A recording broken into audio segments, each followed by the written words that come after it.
Welcome to our channel moody Pahadi. हमारे channel moody पहाड़ी में आपका स्वागत है। आज हम आपको हनोल की आध्यात्मिक यात्रा पर ले जाएंगे, जहां शक्तिशाली महासू देवता रहते हैं। ऐसा कहा जाता है कि जो भी सच्चे मन से महासू देवता से कुछ भी मांगता है, उसे वह मिलता है। तो हमने भी अपनी इच्छा पूरी करने के लिए चक्राता से हनोल की यात्रा शुरू की। हनोल का ये महासू मंदिर हूण शैली में बना है और भारतीय पुरातत्व सर्वेक्षण विभाग के मुताबिक ये मंदिर 9वीं से 10वीं शताब्दी में बना है। महासू देवता लाखों भक्तों वाले क्षेत्र के संरक्षक और न्याय के देवता माने जाने वाले भगवान हैं। महासू देवता को महाशिव देवता भी कहा जाता है। ये जौनसार क्षेत्र के लोक देवता माने जाते हैं और साथ ही महासू हिमाचल प्रदेश में भी पूजे जाते हैं। इनकी कीर्ति सिर्फ उत्तराखंड तक ही सीमित नहीं है, बल्कि यह दूर दूर तक फैली है। इस मंदिर की खास बात यह है कि यहाँ हर साल राष्ट्रपति भवन से नमक भेजा जाता है। इसके पीछे भी एक कहानी है जिसे हम आपको आगे बताएंगे। महासू देवता के बारे में एक किंवदंती काफी प्रचलित है। कहा जाता है कि किसी जमाने में इस जौनसार बावर क्षेत्र में एक राक्षस किरमिक ने खूब आतंक मचाया हुआ था। किरमिक को हर बार आपसी समझौते से गांव वाले एक इंसान की बलि देते, लेकिन इससे यहाँ के लोग काफी परेशान थे। इसी गांव में हूना भाट नाम का एक ब्राह्मण रहा करता था, जिसके 7 पुत्र थे और वे सभी इस राक्षस की बलि बन चुके थे। इसके बाद राक्षस ने ब्राह्मण की पत्नी कीर्तका को पाने की इच्छा की। कीर्तका ने भगवान शिव से अपनी सतीत्व की रक्षा के लिए प्रार्थना की। फिर उन्होंने हाटकोटी की हटकेश्वरी देवी अष्टभुजी दुर्गा से प्रार्थना की, जिन्होंने जोड़े को कश्मीर के पहाड़ों पर जाने और मदद के लिए भगवान शिव से प्रार्थना करने की सलाह दी। उन्होंने वैसा ही किया और भगवान शिव ने उनकी इच्छा भी पूरी की। हूना भट्ट को अपने घर वापस जाने और कुछ अनुष्ठान करने और देवी की पूजा करने के लिए कहा गया।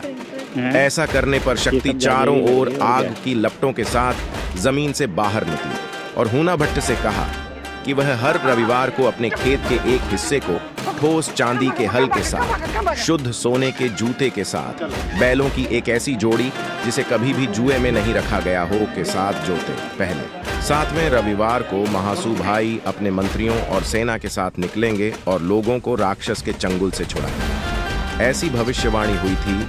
हूना भट्ट ने तदनुसार किया, लेकिन 6ठे रविवार को जब उन्होंने प्रत्येक नाली में से 5 खांचे चालू किए, तो पहले से बोथा, दूसरे से पावसी, तीसरे से वासिक और चौथे से चालदा आए। 5वें कुंड से उनकी स्वर्गीय मां देवलाडली देवी और उनके मंत्री प्रकट हुए। मैदान से कुकुरमुत्तों की भांति असंख्य सेनाएं निकल आईं। राक्षस की पूरी सेना महासू भाइयों द्वारा मार दी गई। किरमिर को चालदा देवता ने खंडा पर्वत की एक घाटी में ले जाकर मार दिया। चट्टान पर उसकी तलवार के निशान आज भी देखे जा सकते हैं। उसी के बाद से ही ये चारों महासू भाई जौनसार क्षेत्र में कुल देवता के रूप में पूजे जाने लगे। महासू देवता का मंदिर अपने अंदर कई रहस्य छिपाए हुए हैं। कहा जाता है कि महासू देवता के इस मंदिर के गर्भगृह में एक अखंड ज्योति जलती रहती है, पर इसके गर्भगृह में जाने की अनुमति मंदिर के मुख्य पुजारी के अलावा किसी को भी नहीं है। ये भी कहा जाता है कि मंदिर के अंदर जलाभिषेक करती एक पानी की धारा भी बहती है, जिसके ना आदि का पता है ना ही अंत का, और यह मंदिर के अंदर से बहते हुए ही अदृश्य हो जाती है। परिसर में असंख्य बकरियों को घूमते हुए देखा जा सकता है। ऐसा माना जाता है कि जब लोगों की मनोकामना पूरी हो जाती है तो वे भेंट स्वरूप बकरे चढ़ाते हैं। देवता के लिए आरक्षित बकरे को वेदी के पास लाया जाता है और उस पर पानी छिड़क कर देवता को चढ़ाया जाता है।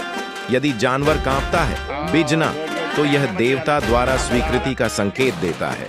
प्रार्थना के बाद बकरियों को परिसर में घूमने के लिए स्वतंत्र कर दिया जाता है।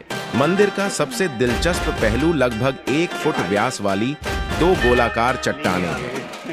मजेदार हिस्सा इन चट्टानों को अपने कंधे और सिर पर उठाना है और फिर उन्हें जमीन पर फेंकना है। ऐसा माना जाता है कि इन चट्टानों को कोई नेक दिल इंसान ही उठा सकता है।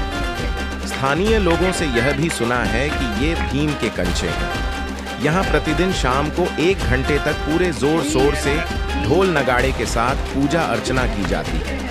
पूजा के बाद एक प्रथा के अनुसार महिलाओं को मंदिर के अंदर नहीं जाने दिया जाता है, हालांकि पुरुष जा सकते हैं। अब आपको नमक की प्रथा वाली कहानी भी बताते हैं। माना जाता है कि एक बार महासू देवता का डोरिया प्रतीक चिन्ह टोंस नदी में गिर गया, जो बहते बहते यमुना नदी के साथ दिल्ली पहुंचा। वहां ये डोरिया किसी मछुआरे को मिला, जिसने इसे दिल्ली के राजा को दे दिया। राजा इस डोरिये का इस्तेमाल नमक रखने के लिए करने लगा। समय बीता, राजा के साथ अनहोनियां होने लगी, जिसके बाद राज पुरोहितों ने राजा को इसका कारण महासू देवता का रुष्ट होना बताया। राजा ने तुरंत अपने कृत्य के लिए महासू देवता से माफी मांगी और इस दोष के निवारण तथा महासू देवता को खुश करने के लिए राजा के दरबार से हर साल महासू देवता को नमक भेंट किया जाने लगा, जो समय के साथ रीत बन गई और आज के आधुनिक दौर में भी राष्ट्रपति भवन इस रीत को निभा रहा है। एक और बात हमने देखी कि यहाँ महासू देवता के अनुयायी चावल के माध्यम से भविष्यवाणी करके भक्तों की समस्याओं का समाधान करते हैं। महासू देवता के मंदिर में भाद्रपद के शुक्ल पक्ष में हरतालिका तीज के दिन बड़े धूमधाम से विशाल जागद्धा मेले का आयोजन किया जाता है। जागद्धा उत्सव के दिन न्याय के देवता महासू की विशेष पूजा की जाती है।